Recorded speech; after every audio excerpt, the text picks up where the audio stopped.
It is my pleasure today to present Randy Holhut, whose real name is Randolph, in case anyone didn't know that. Um, I asked Randy to come on and be the presenter today because of all the fantastic work that I know that he does at the Commons and also in the community. He's been a journalist around New England for 40 years. From 1980 to 1985, he worked in radio news. He switched to print journalism in 1985 and has worked as a reporter, editor, and photographer for the Worcester Telegram and Gazette, the Patriot Ledger in Quincy, the Eagle Times in Claremont, New Hampshire, and a brief cup of coffee as a copy editor at the Boston Herald. For the past 3 decades, he spent his career in Brattleboro. He did 2 tours at the Brattleboro Reformer, first from 1989 to 1995 as a sports reporter, and later from 2004 to 2010 as night news editor and editorial writer. Since 2010, he has been an editor, reporter, and photographer and general person who does everything for the Commons, Windham County's independent and nonprofit source for news and views.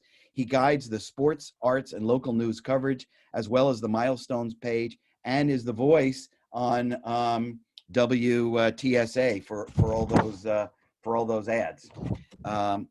Randy has been honored by the Vermont Press Association with a first prize for editorial writing in 2004, and the New England Newspaper and Press Association with first prizes for spot news reporting in 2011 and 2012.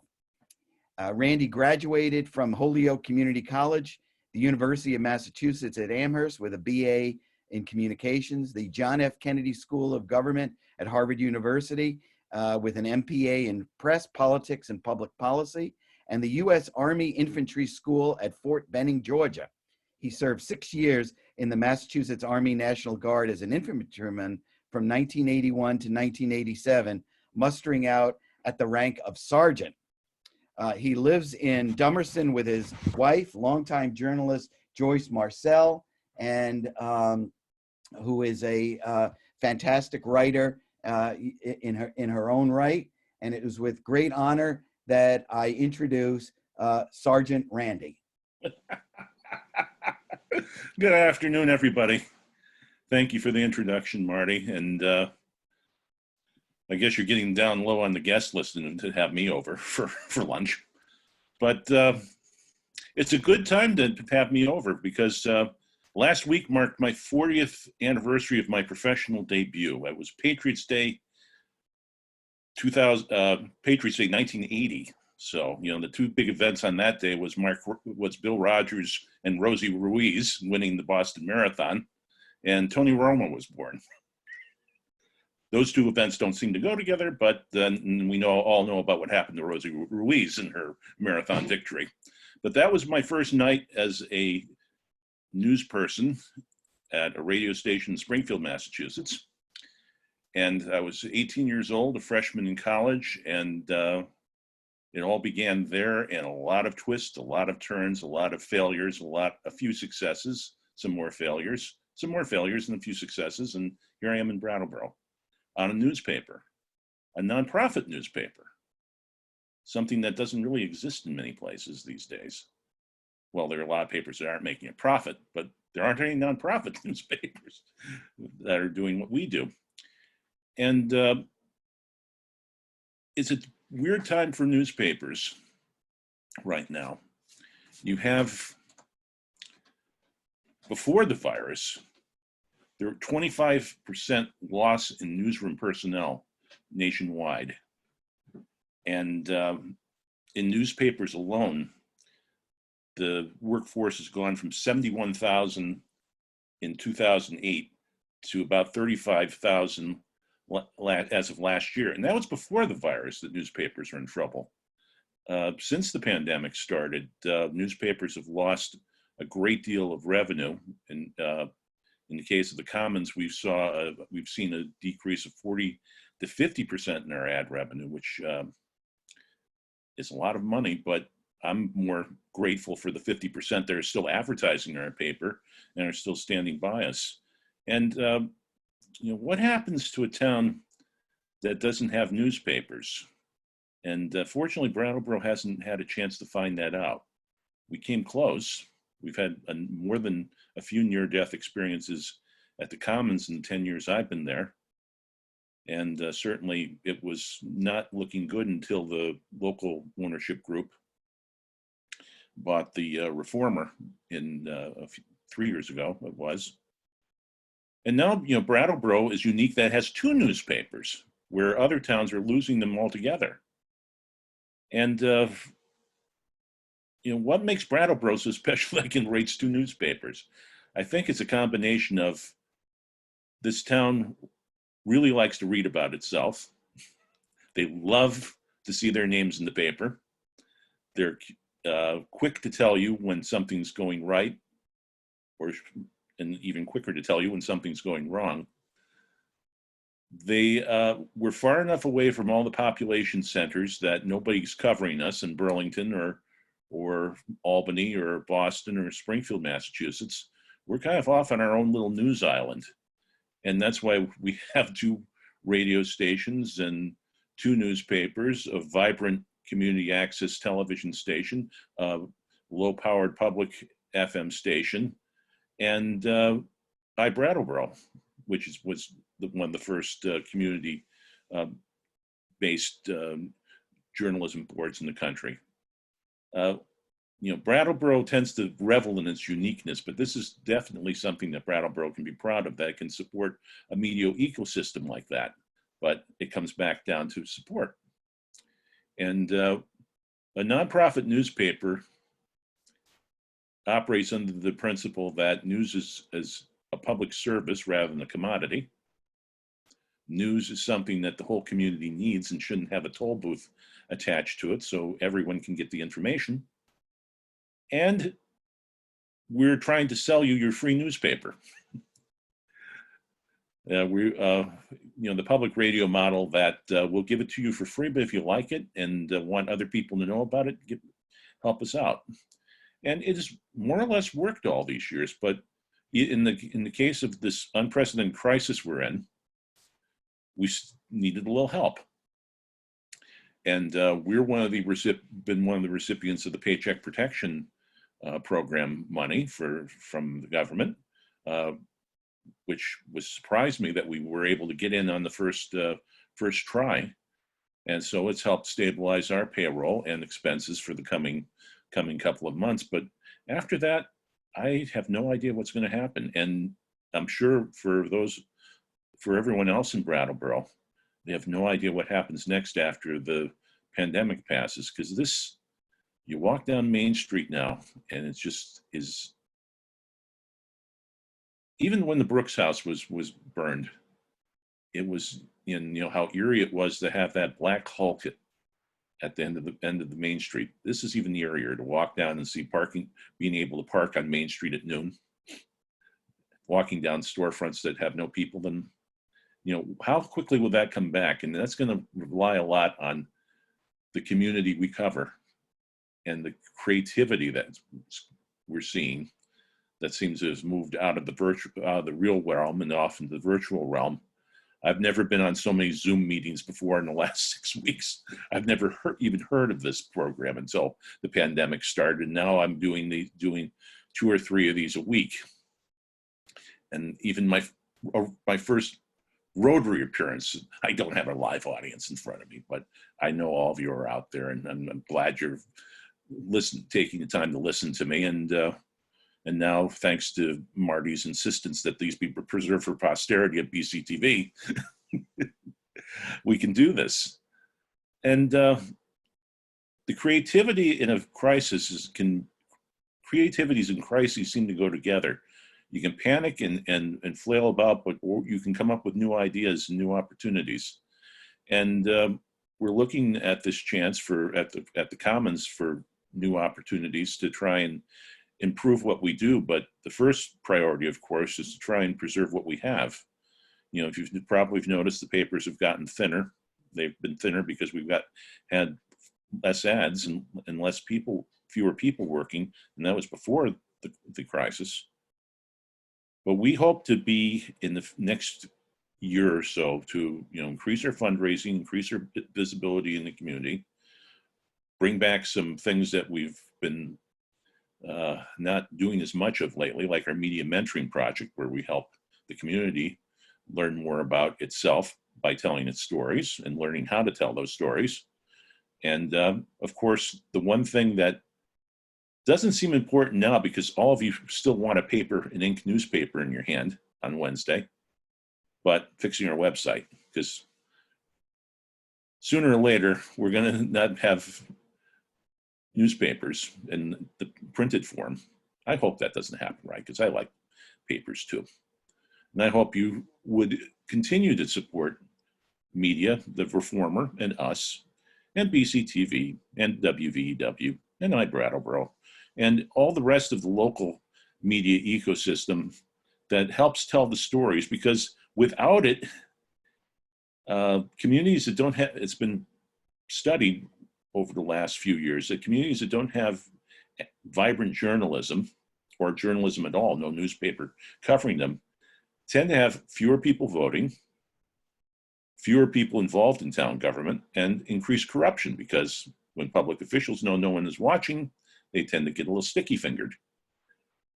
And journalism helps create community.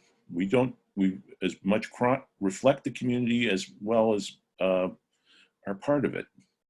And you, the people who are in this august organization called Rotary, are a cross-section of what makes this community so great.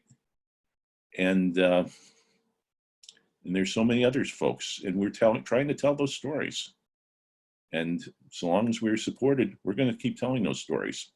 And I'll just open up the questions now, because Marty says you got a lot of questions.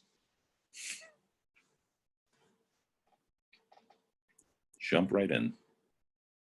Thank you, Randy. So yes, if you have a question, you can go ahead and unmute and state your question, or also type it into the chat box. And Marty looks like he has a question. Randy, if you could just take a moment to just talk about journalists and journalism and newspapers have been declared an essential business, but do you think that the federal government or state government, there should be some monies given to ensure that local journalism continues and continues its vital role that it's taking, especially during this COVID-19 crisis? Well, I think that's the debate between is news a commodity or news a public service? We take the position that's a public service, that's part of our mission, which is, creating a free newspaper and website every week. And we feel that the free flow of information is an important service. And it's kind of like what the framers of the Constitution did when they decided to create the post office. It's the one government service that is enshrined in the Constitution, the post office. And why did they do that? They did that because they felt a functioning postal service would disseminate important information for the citizens of this new nation to learn about, and why the post office historically set lower postage rates for periodicals and newspapers. The government has always had an interest in journalism, sometimes too much interest in journalism, depending on their policies regarding censorship or prior restraint on stories. But at the same time, as journalism got transformed from kind of private ownership by benevolent folks, families, or whatever in the community, to massive chains that are being organized for profit, that makes government support sticky. Does a chain like Gatehouse, which now swallowed up Gannett and now owns most of the newspapers in New England right now, including the Burlington Free Press and the Worcester Telegram Gazette and a bunch of others. Did they need a government bailout? Or do they need to stop buying back their stock or stop or take a little less profit? The biggest thing that's happened to journalism in the last few years, and it almost killed the Reformer, is that the paper was taken over by a hedge fund. And hedge funds don't care about public service. They don't care about the community. They care about delivering an ever higher share of profit to their shareholders. And when I was there in the last years I was at the Reformer, say from about 2008 to 2010, the demands got more and more to squeeze money to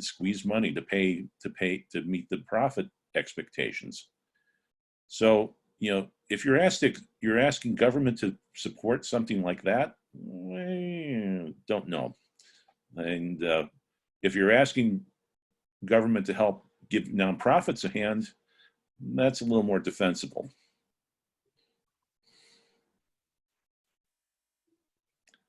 Okay, Mara. Okay. It's just so interesting that you were the speaker today, because on April 27th, the Washington Post had an opinion piece by the entire editorial board. So it's not op-ed, it's an opinion. The pandemic has made local news indispensable. It's also killing it. And it really goes on to make several of the points that you've already made.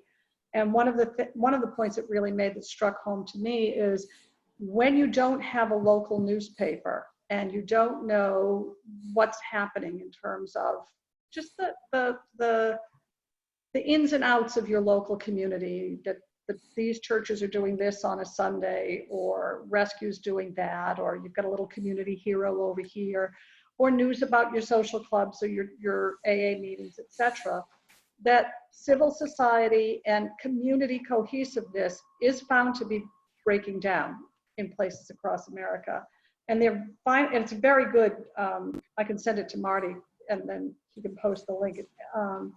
But they're very wary about government relief for newspapers, because their final sentence is, the independence that has made American press so valuable should not be compromised for the sake of the government handout. So I think that the point that Randy's making about supporting your local newspaper by subscriptions, or in the case of the Commons or Vermont Digger, by the NPR style contribution membership, is really important for community cohesion. And that was a big reason why we did the massive mailing we did a few weeks ago, where we mailed out a copy of the Commons to every post office address in Windham County. We thought, we were hearing that there were a lot of people out, especially in the far reaches of the county where the internet is awful on a good day and non-existent most days, that they needed some information. So Brattleboro Savings and Loan was kind enough to support that mailing, and we were able to do that. And that was 27,000 copies of the newspaper. Or our pre-COVID press run was about 10,000 papers a week that we've distributed. We're down to about 6,000 now, but 27,000 newspapers. And we did that because of that 2-page insert you saw in the middle of it that ran down, tried to answer as many questions as possible about, where do I go to get unemployment? Where do I go to get tested for COVID-19? How do I get food assistance? How do I get assistance with other matters? That was, I think, a pretty good illustration of what a community newspaper does and why we need them.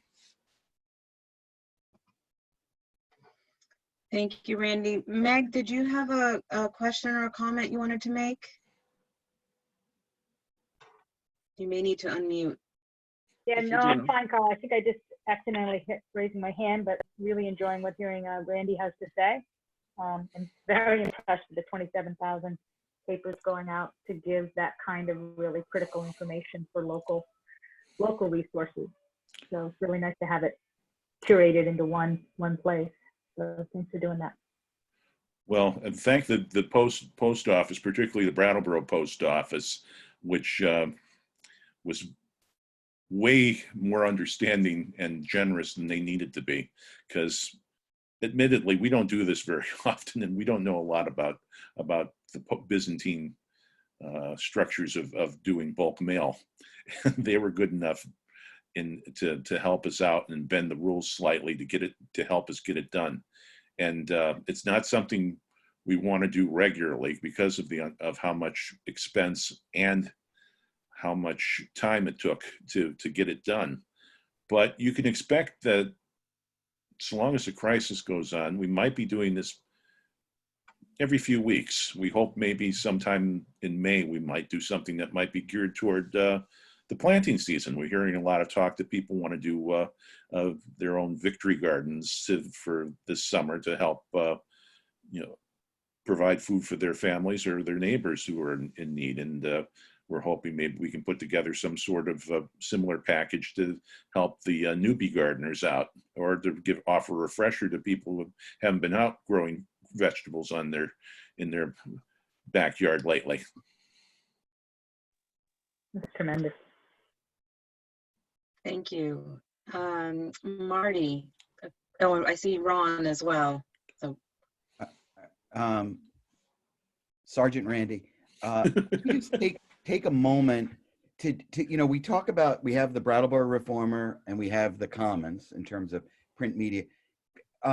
What kind of stories, in terms of your approach from a local journalist perspective, between a weekly paper and the daily paper? Well, especially with this COVID-19. Well, I've been pretty much updating our website with the stuff that happens every day. So the latest from the health department on cases, the latest out from the town offices on changes in operations. They just announced yesterday that they'll be opening the municipal center for limited use starting May 4th. But a lot of things that say happen on Wednesday are kind of out of date by the time the following Wednesday comes around when we go to press. So we kind of have to take a longer view on things, or a deeper view on things. So we tend to just go deeper and take a more nuanced and analytical approach to what's happening, as opposed to rushing right out and doing it. There have been times when we've rushed right out and did it. The Brooks House fire and the whole of 2011, which was for us in rapid succession, the Brooks House fire, the co-op shooting, and then Tropical Storm Irene. I won the 2 awards I won from the New England News and Press Association were for writing the main stories for Irene and the Brooks House fires. And but for the most part, we have the luxury to take time and take the long view on things. We're not in the breaking news business. That's for the Reformer to do, because they come out 5 times more a week more than we do. We tend to just either go to places where the Reformer may not necessarily go, or try different approaches that the Reformer might not necessarily try, or just look at things in a slightly different way. Because also a big change in perspective, say we're downtown and the Reformer is out on Putney Road, and there's a big difference in perspective. When I was at the Reformer, I would drive into that office and never leave.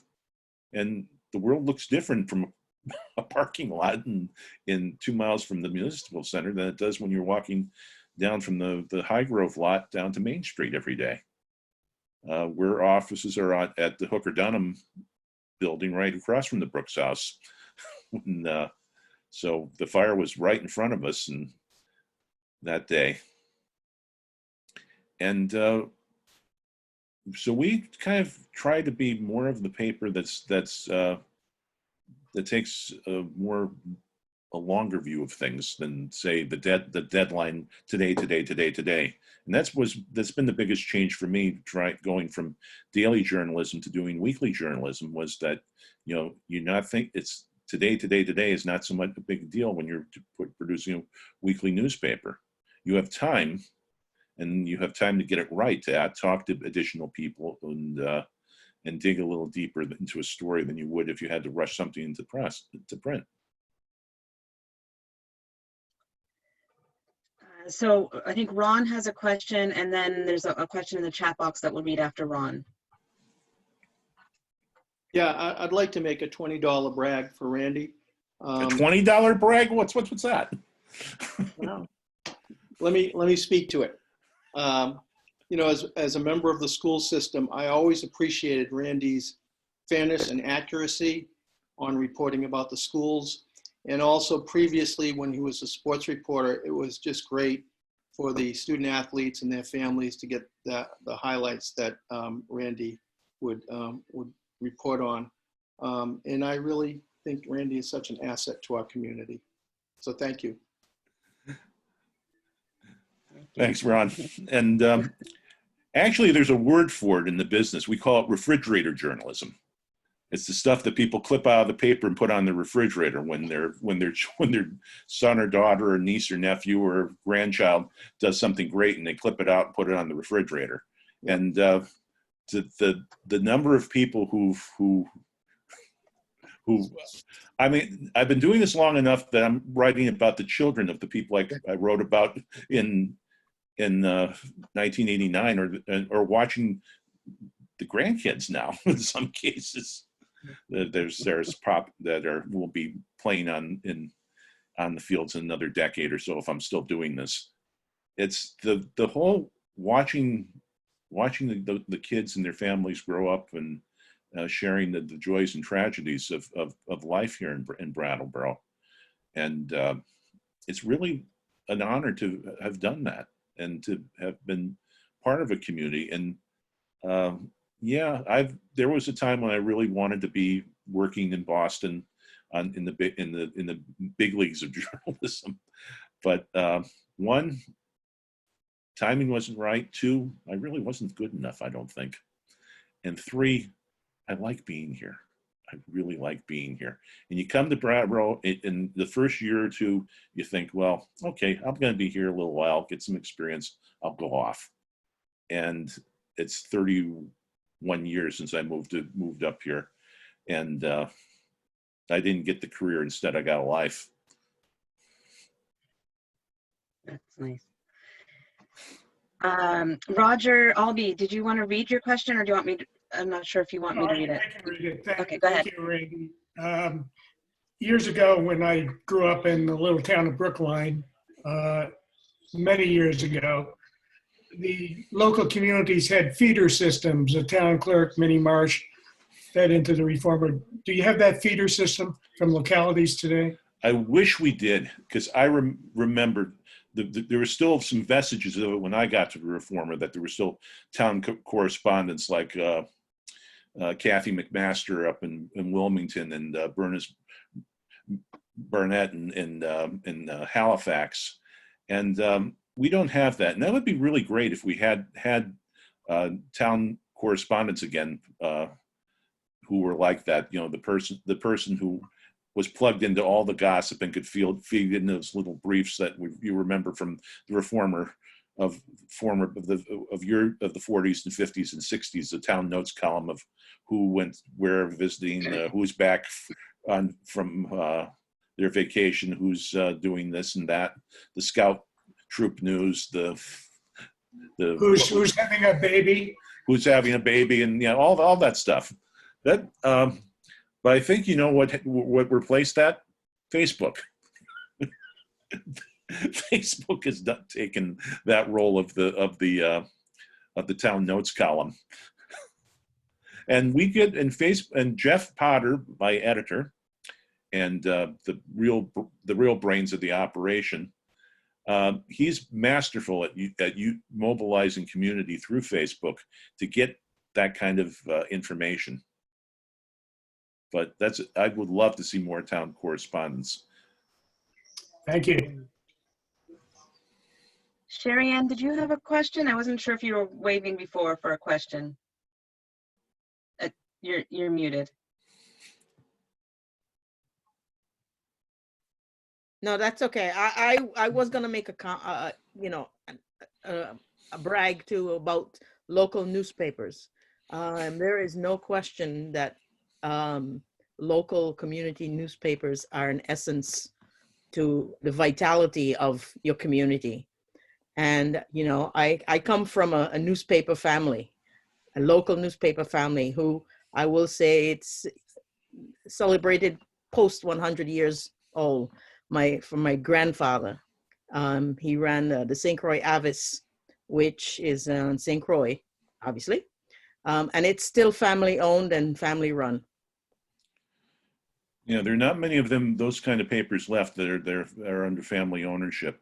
Actually, the Sentinel is one of those, the Keene Sentinel, who prints our newspaper, and we have a good relationship with them.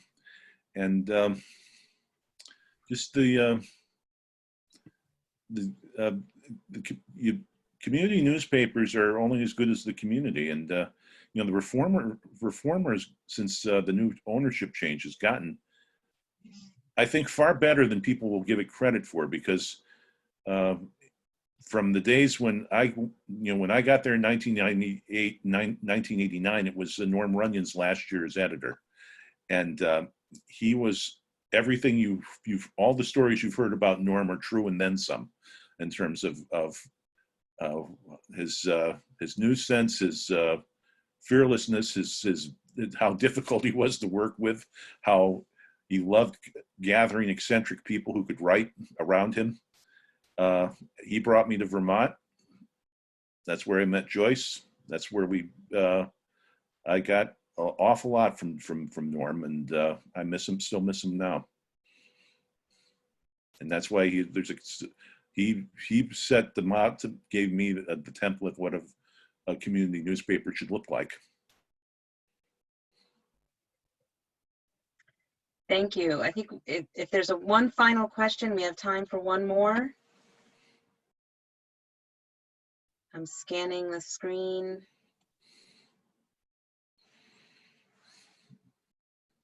Okay. Well, on that note, Randy, thank you very much for your time today, for sharing your story. And we look forward to hearing more from you through the comments. Thank you. Yes.